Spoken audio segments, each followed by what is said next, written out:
हर हर महादेव। राधे राधे आप सभी को। मेरा नाम है किरण और मैं एक गृहिणी हूँ। सावन की पहली सोमवारी की आप सभी को बहुत बहुत शुभकामनाएं।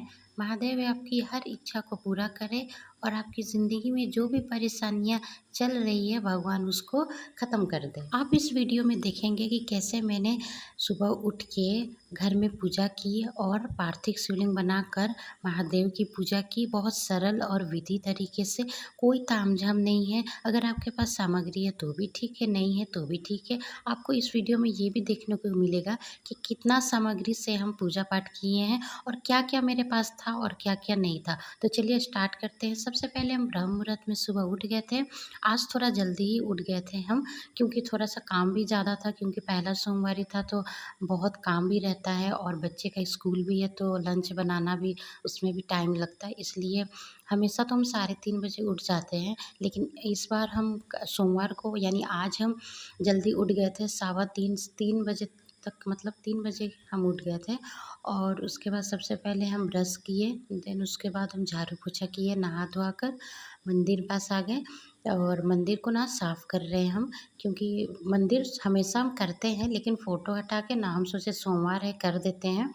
और ये जो भगवान की जी के पास हम पीला वाला जो कपड़ा बिछाते हैं ना नीचे, इसको ना हम रात में ही धो दिए थे, क्योंकि अभी मेरे पास एक ही है भगवान जी लोग का आसन, अभी हम दूसरा खरीदे नहीं हैं। तो रात में जब शाम को हम दिया बत्ती किए थे ना, तो उसी टाइम हम क्या किए कि जब दिया जला दिए, फिर कुछ देर के बाद, मतलब 1 आध घंटा के बाद ना दिया बुझ गया। तो हम क्या किए कि सारे भगवान जी को थोड़ा सा हटा के और कपड़ा को ना निकाल लिए और रात में ही धो के हम पसार दिए थे, जिससे ना सूख गया था, क्योंकि सुबह फिर हम बिछाते कैसे, क्योंकि वो जूठा रहता। और मंदिर को ना हम ज़्यादा पानी लगा के नहीं पोंछते, बहुत हल्का, बहुत एकदम नाम का कपड़ा बस भींगा हुआ रहता है। ज़्यादा हम नहीं भींगा के पोंछते हैं, क्योंकि कुछ भी कितना भी अच्छा मटेरियल क्यों ना हो, हमें उसको अगर ध्यान नहीं रखेंगे तो वो चीज़ ख़राब हो ही जाएगी। बट ये मंदिर मुझे बहुत अच्छा मिला था। अगर आप लोग को इसका लिंक चाहिए होगा तो आप लोग कम्युनिटी पोस्ट में चेक करना, आपको लिंक वहाँ से मिल जाएगा। सच बता रहे हैं, ये मंदिर बहुत अच्छा है, बजट फ्रेंडली में बहुत अच्छा मंदिर है। आपका घर में ना चाँद चाँद लगा देगा और भगवान जी की कृपा आप पे हमेशा बरसती रहेगी। तो फिर पूजा का बर्तन हम धो लिए, फिर मंदिर वगैरह ना हम पोंछ लिए। देन उसके बाद यहाँ पे कपड़ा अब हम बिछाएँगे भगवान जी के आसन, और एक-एक करके यहाँ पे भगवान जी को हटाएँगे और फिर उसके बाद कपड़ा बिछाएँगे। इस बार की सोमवारी में मैं मंदिर नहीं जा रही हूँ, क्योंकि इसके पीछे भी रीज़न है।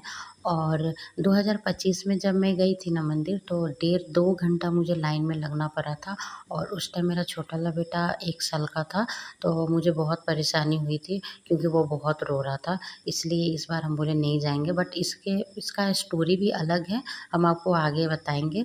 तो यहाँ पे ना तांबा का लोटा में हम एक ये लिए हैं, एक फूल डाल देंगे और रोड़ी डालेंगे, अक्षत डालेंगे, थोड़ा-सा मिश्री डालेंगे। आप लोग भी कोशिश करिएगा कि तांबा का लोटा यूज़ करिएगा, वो शुभ माना जाता है और उससे ना सूर्य भगवान को जल देना देना ना शुभ होता है। और यहाँ ना ये चांदी का सिंदूरा आप बोल सकते हैं, सिंदूर रखने वाला। तो पार्वती माँ का सिंदूर हम इसी में रखते हैं, और उसी में से सिंदूर निकाल के हम, पीला वाला सिंदूर हम ज़्यादा यूज़ करते हैं। उस सिंदूर निकाल के हम पार्वती माँ का मांग भरे और वही हाथ से हम अपना मांग भरे। हम पहले सिंदूर कभी नहीं लगाते हैं। पूजा स्टार्ट करने से पहले जो भगवान जी को, पार्वती माँ को हम सिंदूर लगाते हैं, वही हाथ से हम अपना मांग भरते हैं। और अभी ना चूड़ी वगैरह हम कुछ नहीं पहने, बस एक चूड़ी पुराना था ना वो वही हम पहने हुए, क्योंकि अभी हम पार्वती माँ का श्रृंगार करेंगे, उनको अर्पित करेंगे, उनको चढ़ाएँगे सारी चीज़ें, उसके बाद ही हम यहाँ पे अपना जो चूड़ी वगैरह है ना वो पहनेंगे। जब भी हम लोग पूजा करते हैं तो पूजा स्टार्ट करने से पहले हमेशा दीपक जला के ही स्टार्ट करिए, क्योंकि हम पूजा करते हैं, इसका साक्ष्य कोई नहीं होता है, दीपक होता है। इसलिए हम हमेशा पूजा करने से पहले दीपक जला के रखते हैं, उसके बाद ही हम पूजा स्टार्ट करते हैं। तो सारे भगवान जी को ना हम रोड़ी लगा रहे हैं, लाल वाला, सारे भगवान जी को लगाएँगे, बस शंकर जी को छोड़ के, क्योंकि शंकर जी को ना लाल वाला रोड़ी नहीं लगता है। ये कहीं भी प्रमाणित नहीं हुआ है, कहीं भी कोई भी पुराण या कुछ भी में नहीं लिखा गया है, क्योंकि सिंदूर सौभाग्यवती का होता है, तो ये पूजा पाठ ये सब में ज़्यादा होता है इसलिए। तो शंकर जी को ना यहाँ हम ये जो भस्म होता है ना वो लगाएँगे उनके माथे पे, और वही हाथ से हम अपना माथे पे लगाएँगे। फिर उसके बाद हम तुलसी जी के पास पूजा करने आ जाते हैं। क्योंकि अंदर ना क्या हुआ, लाइट कट गया, तो हम सोचे पहले तुलसी जी का पूजा कर देते हैं, फिर तब तक लाइट आ जाएगा। तो हम बाहर आ गए, फिर तुलसी जी को जल दिए थोड़ा। तुलसी जी में ना हम ज़्यादा पानी कभी नहीं डालते, क्योंकि पानी से ना क्या होता है कि तुलसी जी ना सूख जाएँगे, वो पानी ज़्यादा हो जाता है ना, जिससे पिच-पिच हो जाएगा मिट्टी वगैरह, इसलिए थोड़ा-सा पानी दिए, थोड़ा-सा रोड़ी लगाए उनके पत्तों में, और थोड़ा-सा जल जो होता है ना, अ, च अक्षत वगैरह वो हम चढ़ाए, और जो फल था वो हम उनको चढ़ाए, फिर उसके बाद दिया दिखाए उनको हम चारों तरफ, और फिर उनको प्रणाम किए, फिर घर में आ गए। तो यहाँ पार्वती माँ का हम श्रृंगार स्टार्ट कर दिए। आप देखिए थाली में हम कितनी सारी चीज़ें रखे हैं, और ज़्यादा कुछ नहीं है। सबसे पहले हम पार्वती माँ का यहाँ पे मांग तो पहले ही भर दिए थे हम। उसके बाद यहाँ पे जो अलता होता है ना पैर रंगने वाला, उनका पैर अलता से रंग दिए। देन उसके बाद यहाँ पे बिंदी हम लगा दिए उनके माथे पे, और अब हम चूड़ी ना भगवान जी को, पार्वती माँ को अर्पित करेंगे, और उनसे ये चीज़ कहेंगे कि जैसे आपका सुहाग बना है वैसे मेरा सुहाग बना रहे, और आप अपना आशीर्वाद मेरे सिर पे हमेशा बनाए रखिएगा। तो उनको अर्पित करके फिर हम एक-एक करके सारी चूड़ी पहनेंगे। और चूड़ी जब भी आप लोग पहनिए ना, तो कभी जोड़ा लगा के नहीं पहनना चाहिए चूड़ी। जैसे 2, 4, 6, 8, 10 ये सब जोड़ा होता है, तो जोड़ा कभी नहीं पहनना चाहिए। हमेशा सम संख्या में मतलब नहीं पहनना चाहिए, हमेशा अलग संख्या वाला पहनिए। यानी 3 हो गया, 7 हो गया, 11, 13, 17 इस टाइप का, 15 इस सब टाइप का पहनिए। तो हम यहाँ 11-11 चूड़ी पहने हैं, भगवान जी को अर्पित कर दिया, और पार्वती माँ को ना हम एक चूड़ी चढ़ाएँ, क्योंकि एक शुभ बोला जाता है कि पार्वती माँ को एक चढ़ाइए तो वो अच्छा माना जाता है। तो हम एक चढ़ा दिए, और बाकी 11-11 चूड़ी हम पहन लिए। उसके बाद यहाँ पे शंकर जी को ना यहाँ पे पीला वाला चंदन चढ़ता है, उनको ना लाल वाला कभी मत लगाइएगा। और यहाँ पे ना उन्हीं का माथा पे पीला वाला जो चंदन होता है ना, उनसे हम बना दिए, टीका लगा दिए, और वहीं हाथ से हम अपना माथे पे लगा लिए। उसके बाद जितना भी हम फूल फल चढ़ाए थे, तो उनको हम क्या किए, थोड़ा थोड़ा रोड़ी लेके चढ़ा दिए, और पानी रख दिए साइड में। देन उसके बाद मेरा यहाँ आरती स्टार्ट होता है।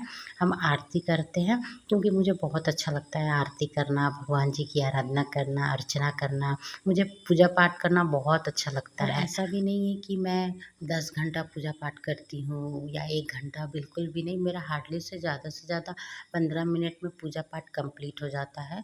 अगर उससे कम में ही हो जाए, लेकिन छत पे भी करना होता है, फिर बाहर में भी करना होता है, तुलसी जी के पास छत पे महावीर जी का झंडा है उनके पास भी करना होता है, तो ऊपर नीचे करने में ना थोड़ा टाइम लग जाता है, इसलिए।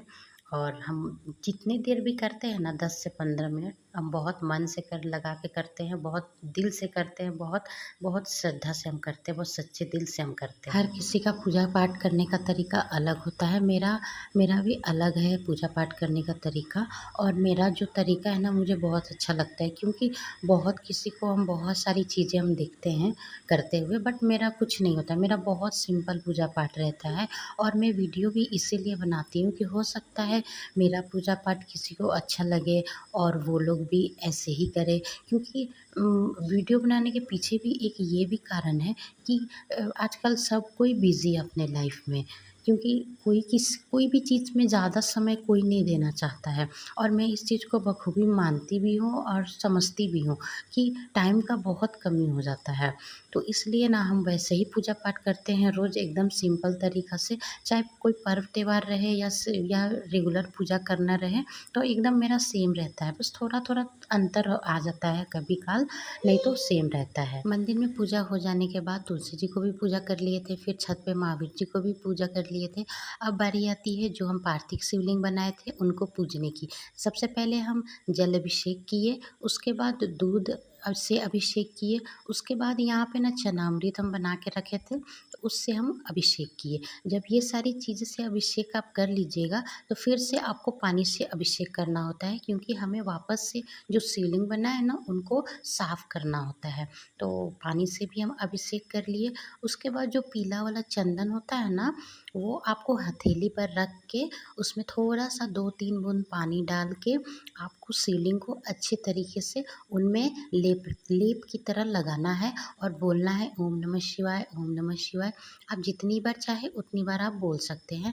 तो हम बोलते जा रहे थे ओम नमः शिवाय, हर हर महादेव, ऐसे ही हम बोल रहे थे। यहाँ पे अगर आप ध्यान दिए होंगे तो हम सिर्फ शिवलिंग बनाए हैं, जो नीचे में पानी बहता है ना वो हम नहीं बनाए हैं, क्योंकि वो हमें नहीं बनाना चाहिए। अगर आप घर में रख रहे हैं, पूजा कर रहे हैं तो वो आप नहीं बनाइए। लेप लगा लेने के बाद यहाँ पे फूल चढ़ाएंगे, अक्षत चढ़ाएंगे। अक्षत हमेशा गोटा ही चढ़ाइएगा, खंडित नहीं होना चाहिए, यानी टूटा हुआ नहीं होना चाहिए, इससे भोले बाबा क्रोधित हो जाते हैं। अक्षत चढ़ा देने के बाद फिर यहाँ भस्म हम उनको लगा रहे हैं, क्योंकि महादेव को भस्म प्रिय होते हैं, धूप कपूर ये सब उनको प्रिय होता है।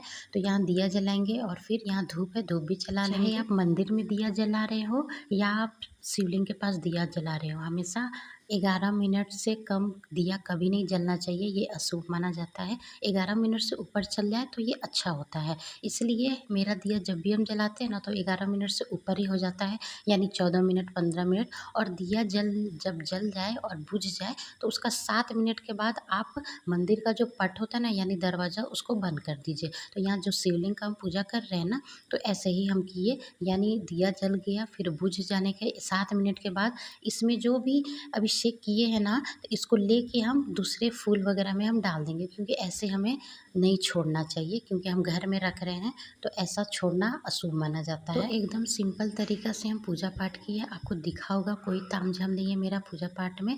और इनका ये शिवलिंग का हम सत्यापन भी करेंगे, लेकिन आज नहीं, आखिरी सोमवारी को हम करेंगे और आपके साथ हम वो वीडियो भी साझा ज़रूर करेंगे कि कैसे हम करेंगे। मैं आपको ये नहीं बोल रही हूँ कि आप मेरा वीडियो देख के ही सीखो या मेरा वीडियो देख के ही करो। आपको जहाँ से भी जो भी वीडियो में अच्छा लगे आप वैसा करो। हम मेरा बस इतना ही मोटिव रहता है कि मेरी जैसी जो गृहिणी है जिसके पास टाइम नहीं है, बच्चे हैं स्कूल जाते हैं, लंच बनाना है, घर का बहुत सारा काम करना होता है, तो जिनको सिंपल तरीका से पूजा करना है वो ऐसे कर सकती हैं।